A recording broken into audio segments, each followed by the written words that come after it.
Hello বন্ধুরা, কেমন আছেন সবাই? সিম্পলি আবান্তিকার নতুন একটি ভ্লগে আপনাদের স্বাগত জানাই। আমেরিকা, স্বপ্নের দেশ আমেরিকা। আর টেক এমপ্লয়ীদের কাছে আমেরিকা মানেই হলো H-1B ভিসা। H-1B ভিসা মানে হলো ডলারের হাতছানি বিলাসবহুল জীবনযাত্রা।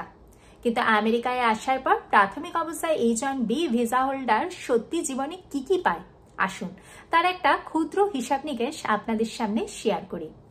H-1B ভিসা হোল্ডার যখন প্রথম আমেরিকার মাটিতে পা রাখছেন তখন তার যিনি স্পাউস তার কিন্তু প্রাথমিক অবস্থায় কোনো ওয়ার্ক পারমিট থাকে না।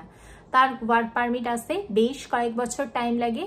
তার পাশাপাশি তিনি যখন দেশীয় কোনো কোম্পানি থেকে স্পন্সর্ড H-1B ভিসাতে আমেরিকাতে আসছেন, দেশীয় কোম্পানি তার যে টোটাল স্যালারি হচ্ছে তার বেশ কিছুটা অংশ নিজের পকেটে নিয়ে নিচ্ছেন এবং তার কিছুটা অংশ H-1B ভিসা হোল্ডারকে দিচ্ছেন। মানে টোটাল যে স্যালারি তার কিছুটা অংশ সেই কোম্পানি নিজেরা রেখে দিচ্ছে।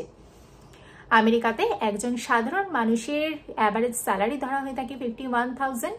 অবশ্যই সেটা স্টেট টু স্টেট ভ্যারি করে। আমি একটা জেনারেল হিসেব আপনাদের সামনে শেয়ার করছি। সাধারণত 51,000 স্যালারি যদি ধরা হয়ে থাকে, তার মধ্যে একজন টেক এমপ্লয়ি স্যালারি পেয়ে থাকেন 75,000 থেকে 99,100 এইরকম মতো। তার মধ্যে প্রাথমিক অবস্থাতেই তিনি যখন আমেরিকার মাটিতে পা দিচ্ছেন তখন তার মাথায় এসে পড়ে বিশাল পরিমাণ অর্থনৈতিক বোঝা।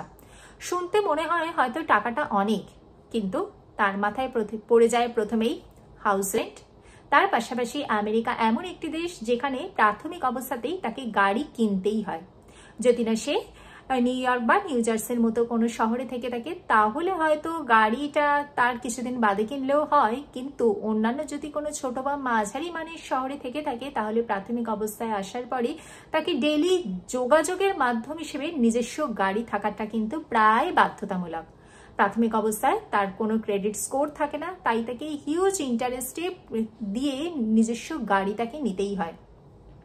তার যিনি স্পাউস তার কোনো ওয়ার্ক পারমিট থাকে না। তার যদি সন্তান থেকে থাকে তারা হয়তো পাবলিক স্কুলেতে পড়াশোনা করছে, পাবলিক স্কুলে ফ্রি এডুকেশন, কিন্তু তাদের যে সন্তানরা তাদের ভরণ পোষণের সমস্ত খরচা কিন্তু H-1B ভিসা হোল্ডারকে নিতে হয়।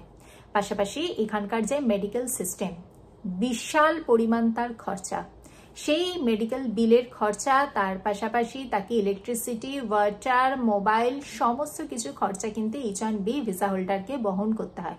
প্রাথমিক অবস্থায় আমেরিকায় আসার পর কিন্তু যিনি H-1B ভিসাতে আমেরিকায় আসছেন উইথ ফ্যামিলি তাকে কিন্তু প্রচুর পরিমাণে অর্থনৈতিক বোঝা বহন করতে হয়। তার পাশাপাশি বর্তমানে 2025 সালে এসেছে একটি নতুন মানসিক বোঝা।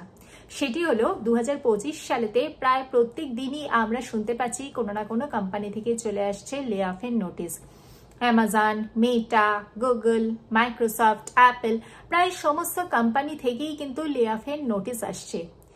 যদি সেই মানুষটি লে অফের শিকার হয়ে থাকেন তাহলে আগামী 60 দিনের মধ্যে তাকে কিন্তু অন্য কোনো কোম্পানিতে নতুন জব পেতে হবে, যে কোম্পানি তাকে H-1B ভিসা স্পন্সর করবেন, অথবা তাকে কিন্তু আমেরিকার মায়া ত্যাগ করে কিন্তু নিজ দেশে ফিরে যেতে হবে। তাই সব সময়তে তিনি একটি মানসিক অশান্তিতে ভোগেন, মানসিক চাপে থাকেন।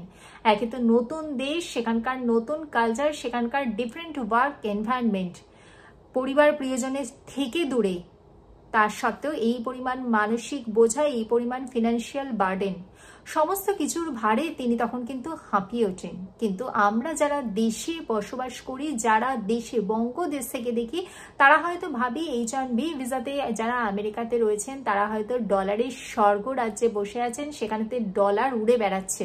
আমাদের অনেকের মাথায় হয়তো সেই রকমই ভাবনা কাজ করে থাকে, কিন্তু বিষয়টা আদতে সেটা নয়। বিষয়টা হলো প্রাথমিক অবস্থায় আমেরিকায় আসার পর বিশাল পরিমাণ অর্থনৈতিক বোঝা, তার সাথে বর্তমানে যুক্ত হয়েছে মানসিক বোঝা চাপে।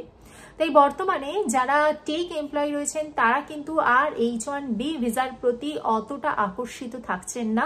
তারা অনেকেই তাদের গন্তব্যস্থল আমেরিকার বদলেতে কানাডা, অস্ট্রেলিয়া, জার্মানির মতো দেশগুলোতে কিন্তু বেছে নিচ্ছেন। তার জন্যে পক্ষে বিপক্ষে বিভিন্ন মানুষ বিভিন্ন মতামত পোষণ করবেন। আমি আমেরিকায় আসার জন্য কারোকে ডিমোটিভেট করছি না, আমি আপনাদের সাথে শেয়ার করছি প্রাথমিক অবস্থায় একজন H-1B ভিসাতে যিনি আমেরিকাতে আসছেন তিনি হয়তো প্রাথমিক অবস্থায় কিছু কিছু অসুবিধার শিকার হয়ে থাকেন। প্রাথমিক অবস্থায় আপনি পৃথিবীর যে কোনো দেশেই যান না কেন, প্রাথমিক অবস্থায় আপনার জন্য কিন্তু ভীষণভাবে সংগ্রাম অপেক্ষা করছে। কয়েক বছর সংগ্রাম করার পরই সেই মানুষটি হয়তো সুন্দর সোনালী ভবিষ্যতের স্বপ্ন দেখতে পাবেন। সুন্দর একটি সোনালী ভবিষ্যৎ অবশ্যই দেখতে পাবেন। এই আশাতেই আমরা এক দেশ থেকে আরেক দেশে মাইগ্রেটেড হয়ে থাকি। ভিডিওটি ভালো লাগলে লাইক করবেন, চ্যানেলটিকে সাবস্ক্রাইব করবেন। দেখা হচ্ছে পরবর্তী ভিডিওতে। ভালো থাকবেন, সুস্থ থাকবেন। নমস্কার।